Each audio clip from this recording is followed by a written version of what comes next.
Good morning, students. Today we are going to start fourth chapter of your history book, that is the Indus Valley Civilization, page number 30.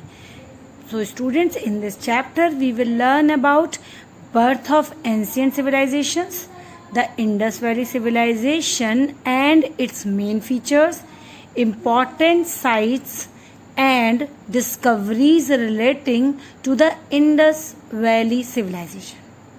The Chalcolithic Age and the Bronze Age. So students, in the previous chapter you have studied about the Neolithic Age, where men learnt many things and developed in many ways, right? But what happened after the Neolithic Age? Do you know? Students, men never stopped learning. He continuously learning, still he is learning. Because men have the tendency to learn, they have the nature like this, they have the curiosity to learn. The same, that time human was also having that curiosity, that nature, that he wanted to learn more and more and he wanted to explore more and more and more.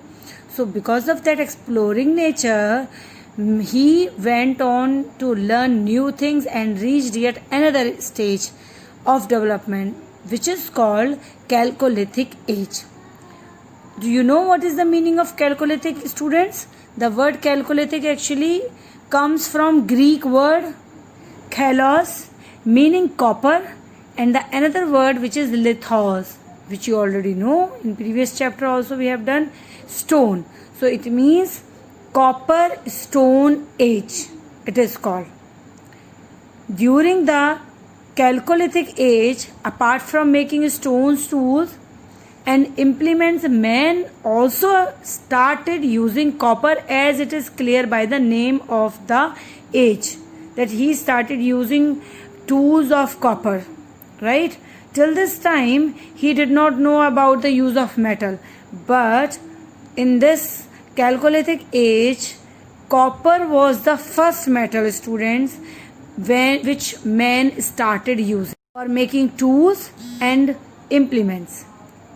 Subsequently, men learned to mix copper and tin. And do you know what is the material which is came out and which is made up of copper and tin? That is bronze.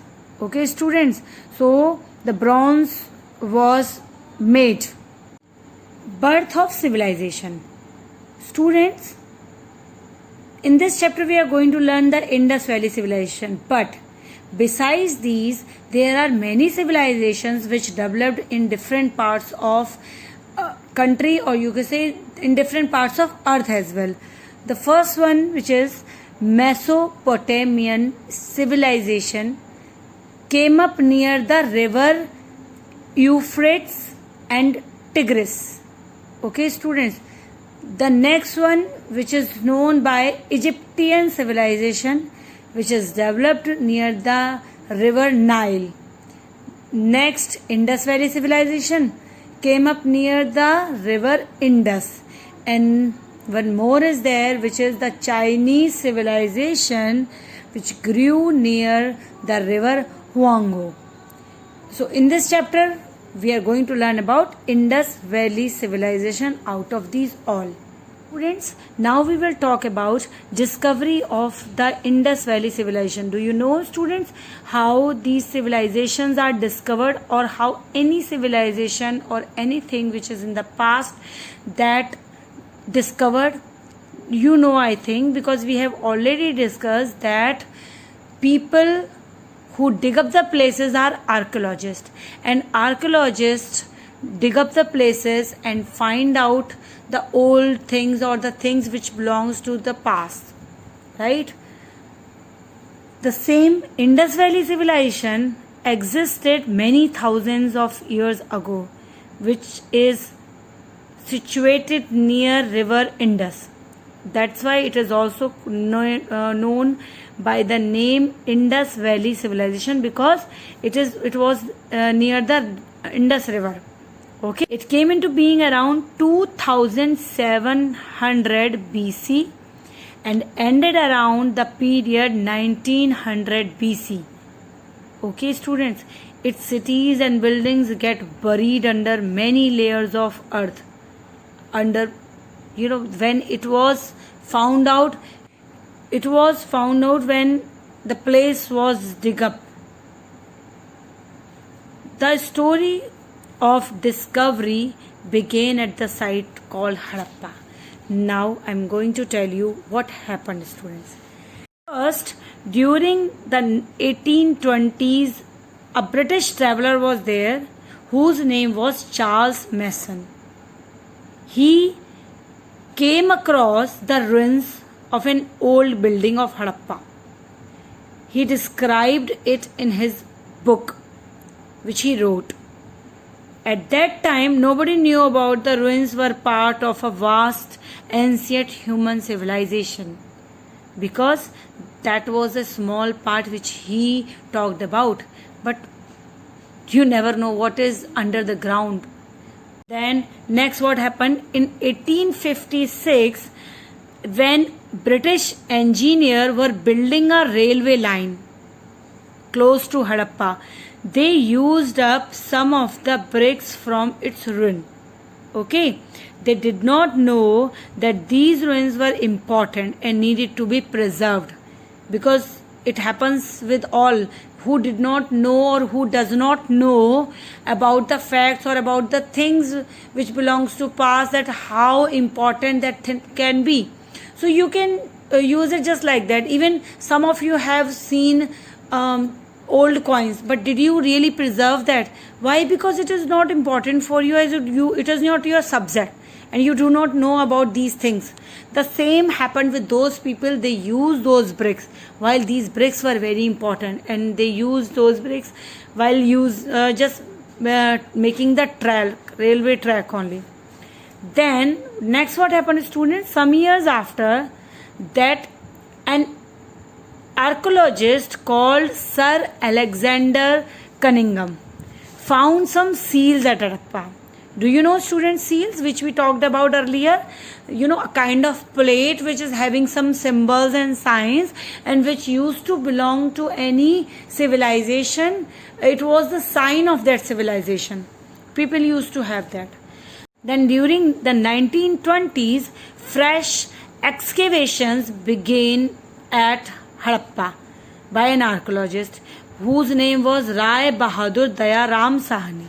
Okay, under the leadership of archaeologist named Sir John Marshall. So they both dig up and they found something over there. Then around the same time, it means in the same era, in 1920 only, another archaeologist whose name was R.D. Banerjee found some seals at another place called Mohenjo-daro. He realized that these seals were very similar to the ones that have been found earlier in Harappa. And they thought like that these seals are mostly similar. Then gradually it became clear that Harappa and Mohenjo-daro were important sites of the same civilization.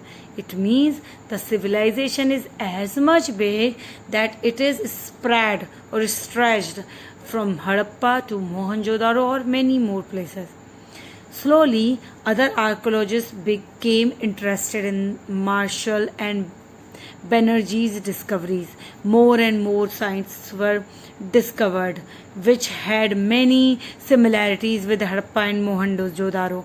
People got to know that these are part of a large civilization consisting of many cities spread across a vast area.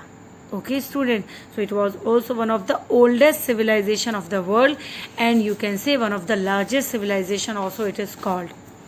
Then last, archaeologist named this the Indus Valley civilization. It is also called the Harappan civilization, students, since Harappa was the first site to be excavated. That's why it is called Harappan civilization. Same reason the people of Indus Valley civilization are also called Harappans. So students, many Indus Valley civilization sites have been found or discovered. Some are in India and some are in Pakistan right now. Mohenjo-daro and Harappa are both in Pakistan. Mohenjo-daro means the mound of the dead. Most of the Indus Valley civilization sites found in India are located near Rajasthan, Gujarat, Haryana, Punjab and Uttar Pradesh. And Mohenjo-daro and Harappa are in Pakistan. Okay students. So bye. Have a great day.